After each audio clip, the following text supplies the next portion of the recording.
Principal secretary, ಎಲ್ಲ revenue ಎಲ್ಲರಿಗೂ ನಾನು ತುಂಬ ಹೃದಯದ ಧನ್ಯವಾದಗಳು ಅರ್ಪಿಸ್ತಾ ಇದ್ದೀನಿ. ಇಷ್ಟು ದಿನಗಳ ಕಾಲ ಅಗಲಕೋಟೆಯಲ್ಲಿ ಸ್ಕೂಲ್ ಜಮೀನು ಇಂತ ಇಲ್ವಾ, ಏನೂ ಅವ್ಯವಹಾರನೇ ನಡೆಯಂಗಿಲ್ಲ, ಅದ್ರ ಒಳಗಡೆ ಇದೆ ಅಷ್ಟೇ, ಅದರೊಳಗಡೆ ಏನೂ ಇಲ್ಲ ಅನ್ನೋದೆಲ್ಲ ಇದೆಲ್ಲ ಕೇಳ್ಕೊಟ್ಟಿದ್ವಿ. ಈಗ ಸರ್ಕಾರ ಅಗಲಕೋಟೆಯಲ್ಲಿ SIT ರಚನೆ ಮಾಡಿದೆ. ಅಗಲಕೋಟೆಯಲ್ಲಿ ಸರ್ವೆ ನಂಬರ್ 2, 7, 8, 10, 18, 60, 61, 63 ಮತ್ತು 64 ಎಲ್ಲರಿಗೂ ಗೊತ್ತಾಯ್ತಲ್ಲ. ಸರ್ಕಾರಕ್ಕೆ ನಾವೆಲ್ಲ ಚಿರಋಣಿಯಾಗಿರ್ತೀವಿ. ಎಲ್ಲ ಕಂದಾಯದ ಅಧಿಕಾರಿಗಳು, ಇಲಾಖೆ ಅಧಿಕಾರಿಗಳು, ನಮ್ಮ ಜಿಲ್ಲೆಯಿಂದ ಮೇಲೆ, ನಮ್ಮ ಜಿಲ್ಲೆಯಲ್ಲಿ ಎಲ್ಲರೂ ಹೇಳಿದ್ದೇನು ಏನು ಇಲ್ಲ ಅಂತ. ಹಾಗಾಗಿ ಅವರಿಗೆಲ್ಲ ಇಡೀ ಮಾಲೂರು ತಾಲೂಕು ಜನತೆ ಇವತ್ತು ಸರ್ಕಾರಕ್ಕೆ ನಾವು ಋಣಿಯಾಗಿರ್ತೀವಿ. ಎಲ್ಲ ಒಂದು ಅಧಿಕಾರಿ ವರ್ಗ ಏನು ಇದನ್ನ ಗಮನಕ್ಕೆ ತಗೊಂಡು ಒಂದು SIT ರಚನೆ ಮಾಡಿದೆ. ಅವ್ರಿಗೆ ಮತ್ತೊಮ್ಮೆ ತುಂಬ ಹೃದಯದ ಧನ್ಯವಾದಗಳು. ಅಗಲಕೋಟೆ ಹೊರನಹಳ್ಳಿದು ಸಪರೇಟ್ SIT ಆಗಿದೆ. ಅಗಲಕೋಟೆದಿದು ಸ್ಕೂಲ್ ಜಮೀನು ಇಲ್ಲ ಅಂದ್ರಲ್ಲ, ಸ್ಕೂಲ್ ಜಮೀನೇ ಇಲ್ಲ ಅಂತ ಹೇಳ್ಕೊಂಡು ಹೊರಟ್ರಲ್ಲ, ಮಾರಮ್ಮ ಕಣ್ಣು ಬಿಟ್ಟಿದೆ. ಮಾರಮ್ಮನ ಮೇಲೆ ಹಣೆ ಇಟ್ವಲ್ಲ ನಾವೆಲ್ಲ ಸೇರಿ ಕೆಲವರು, ಅದಕ್ಕೆ ಸಾಕ್ಷಿ. ಮಾರಮ್ಮನ ಮೇಲೆ ಸುಳ್ಳು ಸಾಕ್ಷಿ ಇಟ್ರೆ ಏನಾಗುತ್ತೆ ಅನ್ನೋದಕ್ಕೆ ಇದು ನಾನು ಮಾಡಿರೋದಲ್ಲ, ದೈವದ ಕೃಪೆ ಅಷ್ಟೇ, ದೇವರು ಮಾಡಿರೋದು. ಮೊದಲನೇದಾಗಿ ಇದನ್ನ ಎಲ್ಲರಿಗೂ ನಿಮಗೆ ಒಂದೊಂದು ಕಾಪಿ ಕೊಡ್ತೀನಿ, ವಾಟ್ಸಪ್ಪಲ್ಲೂ ನಿಮಗೆಲ್ಲ ಬಂದ್ಬಿಡ್ತೀನಿ. SIT ರಚನೆ ಆಗಿದೆ, ಬೋಗಸ್ ದಾಖಲೆಗಳು ಸೃಷ್ಟಿ ಮಾಡಿ ಪ್ರೇಮ ಪೇಶೆ ಗೊತ್ತಾಗಿದೆ, ಅದಕ್ಕೆ SIT ಇದ್ದಾರೆ. ಅದೆಲ್ಲ ಕೊಡ್ತೀನಿ, ಅದೆಲ್ಲ ಡೀಟೇಲಾಗಿ ನೀವು ಮಾಡ್ಕೊಳ್ಳಿ. ರೀಜನಲ್ ಕಮಿಷನರ್ ಅವರು, ಅದೇ ಪ್ರಿನ್ಸಿಪಲ್ ಸೆಕ್ರೆಟರಿ ಅವರು ಎಲ್ಲರೂ ಗಮನಕ್ಕೆ ತಂದಾಗ ಬೋಗಸ್ ದಾಖಲೆಗಳು ಸೃಷ್ಟಿ ಮಾಡಿ ಸರ್ಕಾರಿ ಜಮೀನನ್ನ ಕಬಳಿಸೋರ ವಿರುದ್ಧ ಒಂದು ಯುದ್ಧನೇ ಸಾರಿದ. ಮೊದಲನೇದು. ಎರಡನೇದು ಏನೇನು ಅಂತ ನಾನು ವಿಷಯ ಹೇಳ್ತೀನಿ. ಒಂದು 30-40 ಮಿನಿಟ್ಸ್ ನನಗೆ ನೀವು ಸಹಕಾರ ಕೊಡಬೇಕು. ಎಳೆ ಆಗಿ ಬಿಡಿಸಿ ಹೇಳ್ಬಿಟ್ಟು, ಯಾರಿಗೂ ಡೌಟ್ ಇಲ್ದಂಗೆ. ಸುಮ್ಮನೆ ಬಂದು ಅರ್ಜೆಂಟಾಗಿ ಪ್ರೆಸ್ ಮೀಟ್ ಮಾಡೋಗಿ ಬಂದದಲ್ಲ, ಏನಕ್ಕೆ ತಾಳ್ಮೆಯಿಂದ ಒಂದು ವಾರ 10 ದಿನ ಅಂತ ಹೇಳಿದೆ. ಇದಕ್ಕೆ ಕಾತಿದ್ದೀನಿ, ರೆಕಾರ್ಡ್ ಸಿಕ್ಕೊಂಡು ಮಾಡಿದೆ. ಮೊನ್ನೆ ಸಂಯುಕ್ತ ಕರ್ನಾಟಕ, ಇದು ಒಂದು ಸ್ಕೂಲ್ ಜಮೀನಿಗೆ ಸಂಬಂಧಪಟ್ಟಾಗ ಇದಾಗಿರೋದು. ಮೊನ್ನೆ ಸಂಯುಕ್ತ ಕರ್ನಾಟಕದಲ್ಲಿ ಒಂದು ನನಗೆ ಜಮೀನು ಆಗಿದೆ ಅನ್ಕೊಂಡು ಹೇಳ್ತಾ ಇದ್ದಾರಲ್ಲ, ಅದು ಇನಾಮ್ DC ಆರ್ಡರ್. ಇದೆಲ್ಲ ಜಮೀನುಗಳು ಇಷ್ಟಿಷ್ಟು ಎಕರೆ ಅಂತ ಆಗಿರೋದು. ಇಲ್ಲಿಗೆ ಎಂಟಾಗ್ತದೆ, 208 ಎಕರೆ ಆಗುತ್ತೆ. 208 ಎಕರೆ 109 ಎಕರೆ ಅದು ಕೂಡಿದ್ರೆ ಇಲ್ಲಿ ನೋಡಿ 31 ಎಕರೆ 31 ಎಕರೆ ಇದಾಯ್ತಲ್ಲ. ಇಲ್ಲಿ ಇನ್ನೊಂದು ಹೇಳ್ತೀನಿ ನೋಡಿ,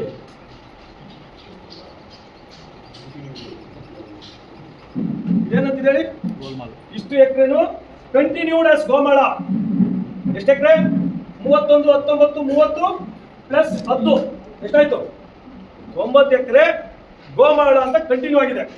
ಅದಕ್ಕೆ ರೆಕಾರ್ಡಿಂಗ್ ಸೃಷ್ಟಿ ಆಯ್ತು. 31 ಎಕರೆ ಬಂದು ಗುಂಡ್ತೋಪು, ಇದು ಡ್ರೈನೇಜ್ ಗೋಮಾಳ 19 ಎಕರೆ 30 ಗುಂಟೆ. ಇದು ಹೊಂಗೆ ತೋಪು 30 ಎಕರೆ, ಇದು ಬಂದು 10 ಎಕರೆ. ಇಲ್ಲಿ ನೋಡಿ ಹಾಕ್ತಾರೆ right over the trees only. ಬರೀ ಮರಗಳಲ್ಲಿ ಈ ಕಿತ್ಕತ್ತಾರಲ್ಲ ಹಣ್ಣು ಹಂಪಲ, ಅದಕ್ಕೆ ಮಾತ್ರ ಅವ್ರಿಗೆ ರೈಟ್ ಇರೋದು. ಈ 90 ಎಕರೆಗೆ ಸರ್ಕಾರಿ ದಾಖಲೆ ಹೆಂಗ್ ಸೃಷ್ಟಿ ಆಯ್ತು ಅರ್ಥ ಮಾಡ್ಕೊಳ್ರಿ. ಇದನ್ನೇ ನಾನು ಕ್ವಶನ್ ಮಾಡ್ತಾ ಇರೋದು. ನಿಮ್ಗೆ ಈ ದಾಖಲೆಗಳು ಯಾಕೆ ಕೊಟ್ಟಿಲ್ಲ ಅಂದ್ರೆ ಮೊದಲೇ ಕೊಡ್ಬೋದಾಗಿತ್ತು. ಇದನ್ನು ತಿರ್ಚಿ ಇದನ್ನು ಸ್ಮ್ಯಾಶ್ ಮಾಡ್ಬಿಡು, ಸರ್ಕಾರ ಗಮನಕ್ಕೆ ತಂದು ಆಮೇಲೆ ಮೀಡಿಯಾ ಗಮನಕ್ಕೆ ತರ್ತಾ ಇತ್ತು. ಮೊದಲೇ ನಿಮ್ ಗಮನಕ್ಕೆ ತರಬೋದಾಗಿತ್ತು. ತೊರನಳ್ಳಿ ಇರೋದಂಗೆ ಆಗೋಗ್ಬಿಡೋದು. ತೊರನಳ್ಳಿದು ಏನಾಯ್ತು ನೀವು ಗೊತ್ತಾಯ್ತಂಗೆ ಎಲ್ಲ ಅಧಿಕಾರಿಗಳು ಹಾಕಿ ಡೆಕೋರೇಟ್ಸ್ ಕಲ್ಬಿಟ್ಟು ಅದಾಗೋದು ಬೇಡ ಅಂತೇಳಿ ನೀವು ತೋರಿಸ್ತಾ ಇರೋದು. ಸ್ಪಷ್ಟವಾಗಿ ಅರ್ಥ ಆಗಿದೆ ಅಂತ ಹೇಳಿದ್ವಿ. ಇನ್ನೇನು ಸ್ಪಷ್ಟೀಕರಣ ಬೇಕಂದ್ರೆ ಇದು ನಿಮಗೆ 5-man ಕಮಿಟಿ ರಿಪೋರ್ಟ್.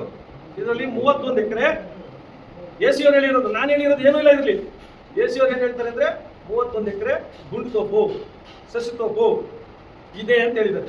ಬಟ್ ಅದನ್ನ ವಾಪಸ್ಸು ತಗೊಂಡಿಲ್ಲ. ಇನ್ನು ನಾವು ನೀವೆಲ್ಲ ಕೇಳೋದೇನೆಂದರೆ ಎಲ್ಲಿ ಸರ್ಕಾರಿ ಜಮೀನುಗಳಿದೆ ಅದನ್ನ ವಾಪಸ್ ತಗೊಳ್ರಿ. ಗೊತ್ತಾಯ್ತಲ್ಲ ನಿಮಗೆ? ವಾಪಸ್ ತಗೊಳ್ರಿ, ಬಿಡಬೇಡ್ರಿ. ಯಾರೋ ಆಂಧ್ರದವ್ರಿಗೆ ನಾವು ಹಾಕೋದು ಬೇಡ ಅಲ್ವಾ? ಆಂಧ್ರದವ್ರು ಬಂದು 9 ಎಕರೆ ಬೋಗಸ್ ಜಮೀನು ಅಂತ ಗೊತ್ತಿದ್ರು ತಗೊಂಡು ನನ್ನ ಮೇಲೆ ಸುಳ್ಳು FIR ಕೂಡ ಮಾಡಿಸ್ತಾರೆ. ಯಾವ ಮಟ್ಟಕ್ಕೆ ಹೋಗಿದೆ? ತಾಳ್ಮೆಯಿಂದ ಇದನ್ನೆಲ್ಲ ನಿಮಗೆ ತೋರಿಸ್ಬೇಕು ಅಂತೇಳಿ 10 ದಿನ ಏನು ಪ್ರೆಸ್ ಮೀಟ್ ಮಾಡಲಿಲ್ಲ ಅಂದರೆ ಫಸ್ಟ್ ಸರ್ಕಾರದ ಗಮನಕ್ಕೆ ಬಂದ್ಬಿಡ್ಲಿ, ಅಧಿಕಾರಿಗಳ ಗಮನಕ್ಕೆ ಬಂದ ಮೇಲೆ ನಾವು ಮಾಡೋಣ ಅಂತ. ದಾರಿ ಒತ್ತುವಾಗಿರೋದಕ್ಕೆ ಸರ್ಕಾರನೇ ಹೇಳಿರೋಂಥದ್ದು ಸಾಕ್ಷಿ. ಎರಡನೇದು ಅವ್ರು ಕೊಟ್ಟಿರೋಂಥ ದಾಖಲೆ ಪ್ರಕಾರ ಬರೀ 208 ಎಕರೆ ಅವ್ರಿಗಾಗಿದ್ದು, ಆ 208 ಎಕರೆಯಲ್ಲಿ ಸ್ಕೂಲ್ಗೆ ಬೇರೆ 51 ಎಕರೆ ಹೋಗ್ಬೇಕು, ಅದು ಬಿಟ್ಟು 9 ಎಕರೆ ನಕಲಿ ದಾಖಲೆ ಸೃಷ್ಟಿಯಾಗಿದೆ. ಅವ್ರ ಡಾಕ್ಯುಮೆಂಟ್ ಇದು, ನನ್ನ ಡಾಕ್ಯುಮೆಂಟ್ ಅಲ್ಲ. ಗೋಮಾಳಕ್ಕೆ ಅದರ ಗುಂಡ್ತೋಪಿಗೆ ರೆಕಾರ್ಡ್ ಮಾಡೋಕ್ಕಾಗುತ್ತಾ?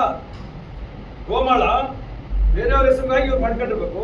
ಒಬ್ಬರಿಗೆ 210 ಎಕರೆ ಕೊಟ್ಟ ಮೇಲೆ ಶ್ರೀನಿವಾಸಲು ಹೆಸರಲ್ಲಿ ಜಮೀನೇ ಇಲ್ಲ, ಅವರು ನಾಮಪತ್ರ ಮಾಡಿದಾಗ ಅಂತ ಹೇಳಿದ್ರು ಅಲ್ವಾ?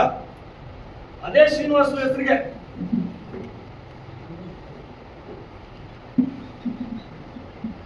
ಅವ್ರ ಹೆಸರಲ್ಲೇ ಜಮೀನಿಲ್ಲ ಅಂದ್ರೆ 240 ಎಕರೆ ಅವ್ರ ಹೆಸರಿಗೆ ಯಾಕೆ ಮಾಡಿದ್ರು?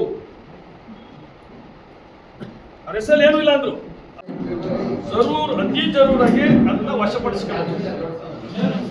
ಇನ್ನು ಸ್ಕೂಲ್ ಜಮೀನು ಅದು ಇವತ್ತೇ ವಶಪಡಿಸ್ಕೊಳ್ಳೋಕ್ಕಾಗಲ್ಲ, ನನಗೂ ಗೊತ್ತಿದೆ. ಅದಕ್ಕೆ ಕಾನೂನುಬದ್ಧವಾಗಿ AC ಮುಂದೆ ನಾವು ಅಪೀಲ್ ಆಗ್ತೀವಿ. AC ಅವರು ಮ್ಯೂಟೇಷನ್ ಆದ್ಮೇಲೆ ನಾವು ಅದು ವಶಪಡಿಸ್ಕೊಳ್ಳೋಕ್ಕಾಗಲ್ಲ ಅಲ್ವಾ? ಅವತ್ತಿಂದ ಹೇಳ್ತಿದ್ವಿ ತಪ್ಪಾಗಿರೋದಕ್ಕೆ SIT ಆಗಿರೋದು. ಕರೆಕ್ಟಾ? ಇನ್ನ ನಾನು ಮೊನ್ನೆ ಇರ್ಲಿಲ್ಲ, ನನ್ನ ಮೇಲೆ ಪ್ರೆಸ್ ಮೀಟ್ ಮಾಡಿ 3 ಜನ 4 ಜನ ಹೇಳೋರು, ಅದಕ್ಕೆ ಸಮಜಾಯಿಸಿ ಕೊಟ್ಬಿಡ್ತೀವಿ.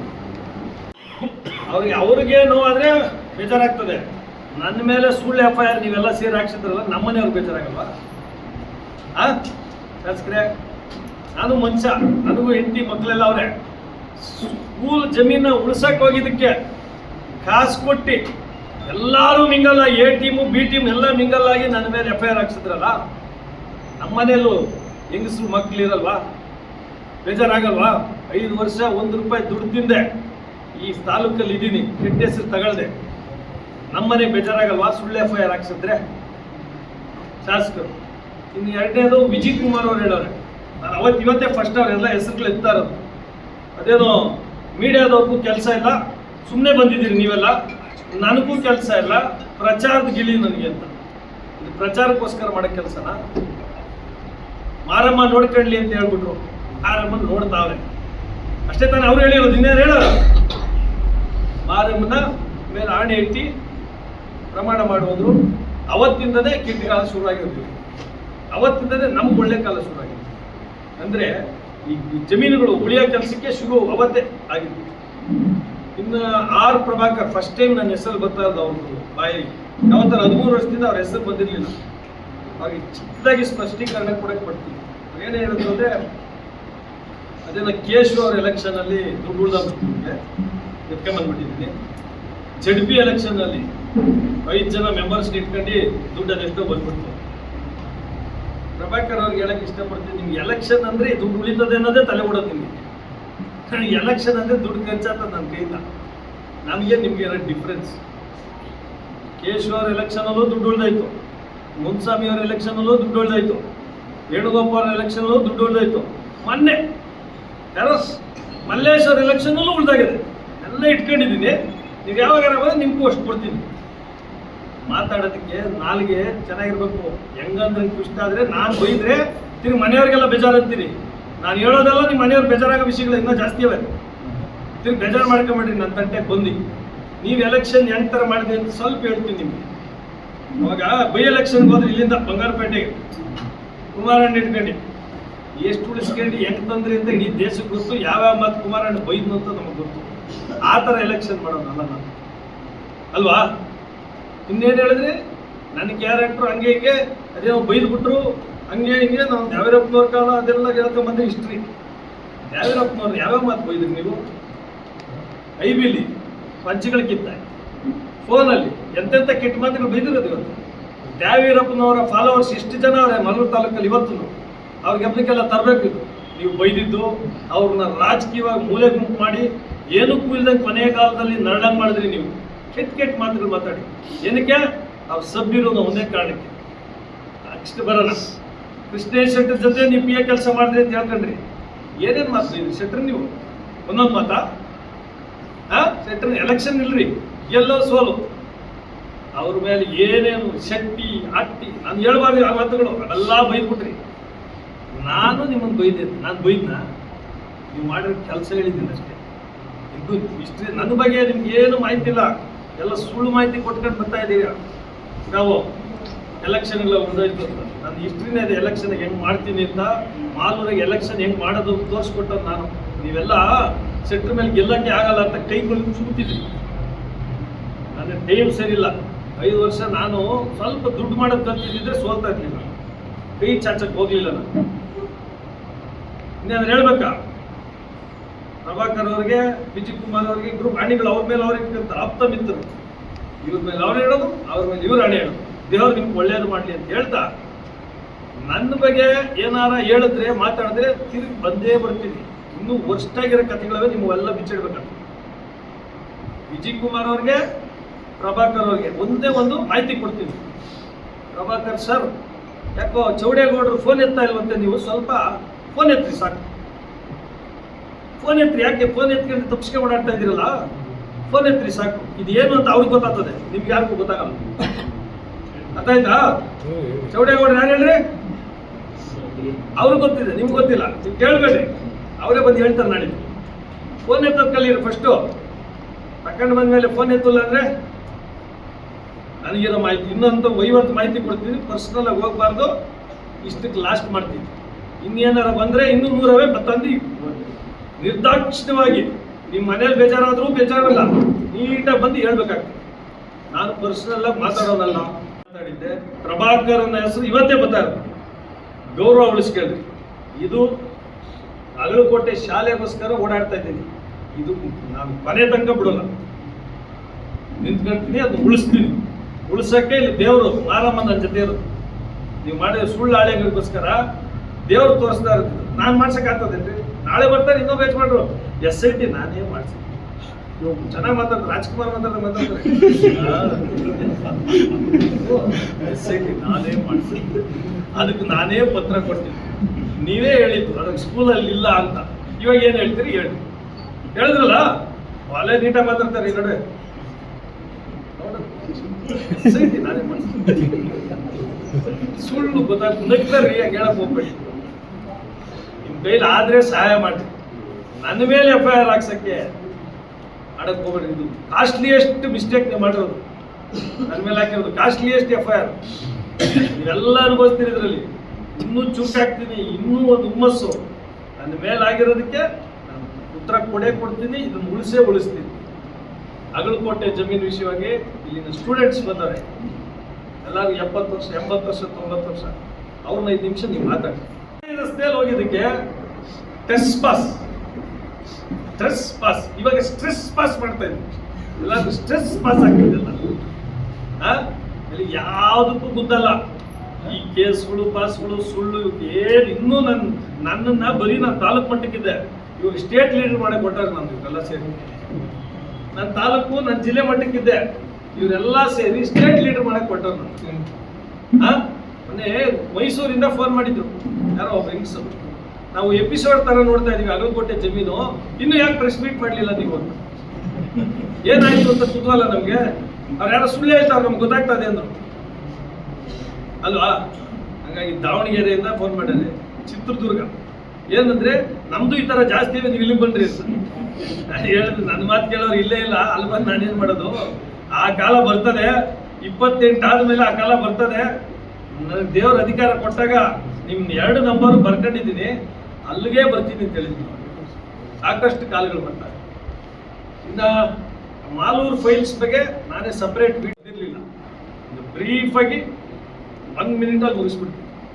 ರಾಂಪುರದಲ್ಲಿ 53 ಎಕರೆ 118 ಜನ ರೈತರು ಅಲ್ಲಿ 53-57 ಅಪ್ಲಿಕೇಶನ್ ಹಾಕೊಂಡು ಸುಮಾರು 50-60 ವರ್ಷದಿಂದ ವ್ಯವಸಾಯ ಮಾಡ್ತಾ ಇದ್ದಾರೆ.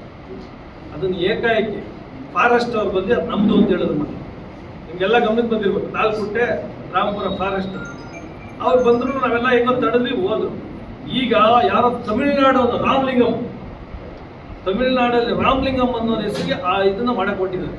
ಮಾಡಿಬಿಟ್ಟಾರ ಏನೋ ಗೊತ್ತಿಲ್ಲ. KDB ಕಡೆಯಿಂದ ರೈತರ ಜಮೀನು ಅವಲೇ ಸರ್ಕಾರನೇ 108 ಜನ ಪೊಸಿಷನ್ ಇದ್ದಾರೆ, ಅಪ್ಲಿಕೇಶನ್ ಹಾಕಿದ್ದಾರೆ ಅಂತ ಹೇಳಿದ್ದಾರೆ. ಅವ್ರನ್ನೆಲ್ಲ ಎಬ್ಬರಿಸಿ ಆ ಹೆಸರು ಮಾಡಕ್ ಕೊಟ್ಟಾರೆ. ರೈತರ ಕಾಂಪನ್ಸೇಷನ್ ಎಷ್ಟು ಅಂದ್ರೆ ಎಕರೆಗೆ 2 ಲಕ್ಷ ತಗೊಳ್ರಿ. 3 ಕೋಟಿ ರೂಪಾಯಿ, 2.5 ಕೋಟಿಯಿಂದ 3 ಕೋಟಿ ಅಲ್ಲಿ ಓಡ್ತಾ ಇದೆ. 2 ಲಕ್ಷ ಇಲ್ಲ ಅಂದ್ರೆ FIR, ನಿಮ್ಮ ಮೇಲೆ FIR ಓಡಿಸ್ತೀವಿ. ಯಾರು ಹೇಳಿರೋದು ಆ ಮಾತನ್ನ? ಯಾವ ಅದೇ ರಾಮ ಮಂದಿರನ ಯಾವ್ದು ದೇವಸ್ಥಾನ ಯಾವುದು? ಆ ದೇವಸ್ಥಾನ ಮುಂದೆ ಹೇಳೋಗಿರೋದು. ನಿಮ್ಗೆ ಗೊತ್ತಾಗ್ತದೆ ಯಾರು ಹೇಳಿದ್ರು, ನನ್ನ ಬಾಯಲ್ಲಿ ಬರೋದು ಬೇಡ, ರಾಜಕಾರಣ ಆಗ್ಬಿಡ್ತದೆ. ಇಲ್ಲಾಂದ್ರೆ FIR 2 ಲಕ್ಷ, 2 ಕೋಟಿ ರೂಪಾಯಿ 3 ಕೋಟಿ ರೂಪಾಯಿ ಬೆಲೆ ಬಾಳೋ ಜಮೀನು 1 ಎಕರೆ ರಿಜಿಸ್ಟರ್ ಆದ್ರೆ ಸಬ್ ರಿಜಿಸ್ಟರ್ ಆಫೀಸ್ ಹತ್ರ ಬರೀ ಚಿಲ್ಲರೆ ಬಿಸಾಕ್ಬಿಟ್ಟು ಹೋಗ್ತಾರೆ. 2 ಲಕ್ಷ ಹೊತ್ತು ಆಯ್ತು ಸಮಯ ಆಗಲ್ವಾ? 2 ಲಕ್ಷ ಬಿಸಾಕ್ಬಿಟ್ಟು ಹೋಗ್ತಾರೆ ತಗೊಂಡವನು ಖುಷಿಗೆ. ಲಂಚ, ಸಬ್ ರಿಜಿಸ್ಟ್ರಿಗೆ, ಸ್ಟಾಂಪ್ ಪೆಂಡ್ರಿಗೆ ಎಲ್ಲ ಮಾಡ್ಬಿಟ್ಟು ನೀವು ಯಾರು ಓಡಾಡ್ತಾ ಇದ್ರಿ ಅಂತ ಎಲ್ಲ ತಗೊಂಡ್ರಿ ಅಂದ್ಬಿಟ್ಟು ಹೋಗ್ತಾರೆ. ಹಂಗೂ ಕೂಡ ರೈತರು ಇದು ಇದಕ್ಕಿಂತ ಧರೋಣೆ ಯಾವ ರೀತಿಯಲ್ಲಿ ಇದನ್ನ ಕೇಳ್ಬೇಕಾಗಿರೋದು ಯಾರು? ಇಲ್ಲಿ ಜನಪ್ರತಿನಿಧಿ. ನೀವೇ ಹೋಗಿ 2 ಲಕ್ಷ ಕೊಡ್ತೀರಿ ಅಂದ್ರೆ ನ್ಯಾಯನೇನ್ರಿ? ನಮ್ಮಂತ ರಾಜಕಾರಣಿಗಳು ಅಂತವ್ರನ್ನ ಓಡಿಸಿದ್ರೆ 5 ಕೋಟಿ ರೂಪಾಯಿ ಒಂದು ಕಾರ್ ಫ್ರೀ, ಕಾರ್ ಫ್ರೀ ನನಗೆ ಓಡ್ಸಕ್ಕೆ, ರೈತರನ್ನ ಓಡ್ಸಕ್ಕೆ. ನನಗ್ರಿ ನಮ್ಮಂತವ್ರು ಇದ್ದೀರಿ ನಾವು. ನಮ್ಗೆ ಓಟ್ ಹಾಕಿಸ್ಕೊಂಡೆ ಅವ್ರನ್ನೇ ಓಡಿಸೋದು. ನೆಕ್ಸ್ಟ್ ಇನ್ನೊಂದ್ಸಲಿ ಕಾಸು ಕೊಟ್ಟು ಹಾಕಿಸ್ಕೊಳ್ಳೋದು ಬಿಡು ಅಂತ ಮಾನವೀಯತೆ ಮಾಡಿ. ಯಾರೋ ತಮಿಳ್ನಾಡೋರು, ಇಲ್ಲಿ ಆಂಧ್ರದವರು, ಅಲ್ಲಿ ತಮಿಳ್ನಾಡೋರು. ನಾನೆಲ್ಲ ಕನ್ನಡ ಪರ ರಕ್ಷಣಾ ವೇದಿಕೆಗಳು, ದಲಿತ ಸಂಘರ್ಷ ಸಮಿತಿಗಳು, ಎಲ್ಲ ಸಂಘ ಸಂಸ್ಥೆಗಳ ಮನವಿ ಮಾಡ್ತೀನಿ. ಈ ಹೊರ ರಾಜ್ಯದಿಂದ ಬಂದು ನಮ್ಮ ರೈತರ ಮೇಲೆ ದಬ್ಬಾಳಿಕೆ ಆಗ್ತಾರನ್ನ ನೀವು ಕೈ ಕೊಟ್ಕೊಂಡು ಕೊಡ್ಬೇಡ್ರಿ. ಇದು ರಾಜಕಾರಣದ ಹೋರಾಟ ಅಲ್ಲ. 2 ವರ್ಷ ಆಯ್ತು ಎಲೆಕ್ಷನ್. ನೀವೆಲ್ಲ ಕೈ ಜೋಡಿಸ್ರಿ. ಇಂಥವ್ರಿಗೆಲ್ಲ ತಕ್ಕ ಪಾಠ ಕಲ್ಸ. ರೈತ ಸಂಘಗಳಿದ್ದೀರಿ ನೀವೆಲ್ಲ, ರೈತರನ್ನ ಒಕ್ಕಲೆಬ್ಸ ಕೆಲಸ ಆಗ್ತದೆ. ದಯವಿಟ್ಟು ನಿಮ್ಮಲ್ಲಿ ಕೈ ಜೋಡಿಸ್ತೀವಿ. ನಾವೆಲ್ಲ ಸರ್ಕಾರದ ಪರ ಇರೋದು. 2 ವರ್ಷ ಸರ್ಕಾರ ಮ್ಯಾಂಡೇಟ್ ಕೊಟ್ಟಿದೆ. ಸರ್ಕಾರದ ವಿರುದ್ಧ ಅಲ್ಲ ಇದು. ಅಧಿಕಾರಿಗಳು, ಕೆಲವು ಭ್ರಷ್ಟ ಅಧಿಕಾರಿಗಳು, ಕೆಲವು ಭ್ರಷ್ಟ ರಾಜಕಾರಣಿಗಳು ಸೇರ್ಕೊಂಡು ಈ ಸಿಸ್ಟಮ್ನ ಹಾಳು ಮಾಡ್ತಾರೆ. ನಿಮ್ಮಲ್ಲೆಲ್ಲ ಮನವಿ ಮಾಡ್ತೀನಿ, ಕೈ ಜೋಡಿಸ್ತೀನಿ. ನನ್ನ ಜೊತೆ ನೀವು ಹೋರಾಟದಲ್ಲಿ ನೀವೆಲ್ಲ ನನ್ನ ಜೊತೆ ಸಪೋರ್ಟ್ ಮಾಡ್ರಿ ಅಂತ ಮನವಿ ಮಾಡ್ತೀನಿ.